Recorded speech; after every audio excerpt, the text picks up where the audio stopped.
So, Chips boys, the Eagles, they may not be getting the job done on Sundays, but there is an undefeated team in Philadelphia.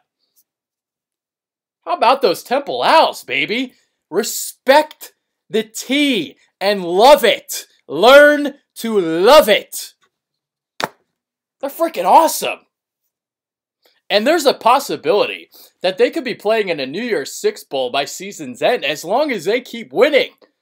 It's not crazy talk. It's seriously, it's not crazy to think that this team could be in one of those, what they used to call a BCS game. It's awesome. The highest ranked non-Power 5 conference school gets an invite to one of those prestigious games. And when you look at the polls last week, Toledo was the top ranked non-Power 5 conference school at 24. But chiming in at number 2, checking in at number 2, the Owls. Temple at 29. They could be ranked this week. Jesus freaking Christ, it's unbelievable. After taking care of Tulane on Saturday, Temple moves to 5-0, the first time they're 5-0 since the 1974 team began 6-0. And how awesome would it be if Temple can move to 7-0 prior to its huge showdown against Notre Dame on Halloween Day? Freaking awesome, man. Awesome stuff. The Owls face Central Florida at home next, and a trip to East Carolina precedes the much-anticipated matchup against the Irish. It's been a magical season so far. I mean, no doubt about it. You beat Penn State in the season opener, a huge momentum builder for the program. First time in 40 tries, first time since 1941 that the Owls beat the Nittany Lions. But the more impressive win might have been Cincinnati on the road in the American Athletic Conference opener. The Bearcats were, one of the preseason favorites in the conference. Gunnar Kiel leads them at quarterback. Solid team. And, Temple came in there and they beat them. They smashed them up pretty good. Had to hang on at the end, but they got the W. They get away with a poor performance at UMass, and, they've taken care of business in the last two against Charlotte and Tulane. 49-10 today. I mean, just a mugging, a raping, a bashing, just destruction of the Green Wave. Running back Jihad Thomas and linebacker Tyler Medikevich are future pros. Temple tried implementing a spread attack last year that didn't quite fit. So the Owls resort back to the run first power attack. A lot more 22 personnel this year, and nobody has benefited more than Jihad Thomas. He came into the contest 4th in the country in all-purpose yards per game, and through 5 games now, he's averaging 111.4 yards per game on the ground and 4.89 yards per carry on the season. He's had at least 2 touchdowns in every game but 2. And, once again, maybe I am getting a little bit crazy here, but I think he can be a better pro in the NFL than Bernard Pierce. I love this kid, man. I like him a lot. And look, I know what Pierce meant to the Al Golden era and the renaissance of Temple football, but when I watch Thomas, I see an explosive back who has dazzling footwork, great vision, balance, patience. He does a great job of pressing the line of scrimmage. He hits the hole with a good burst, squares his shoulders up, always maximizing the yards that he can gain on every carry.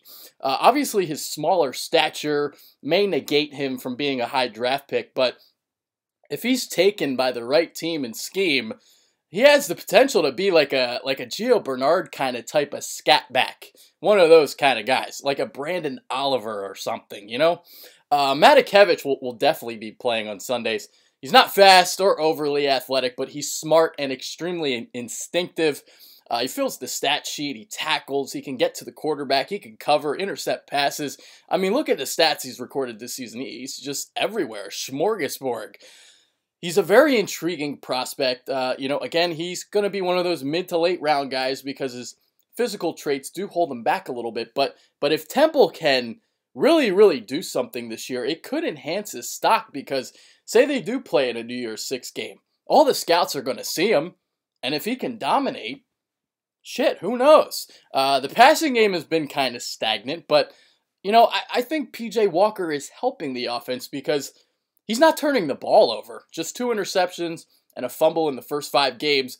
And when you look at a school like Temple, obviously it's extremely difficult to lure in a big-time 4 to 5-star recruit. So you got to settle for guys like Walker, whose accuracy can kind of be a little bit of erratic.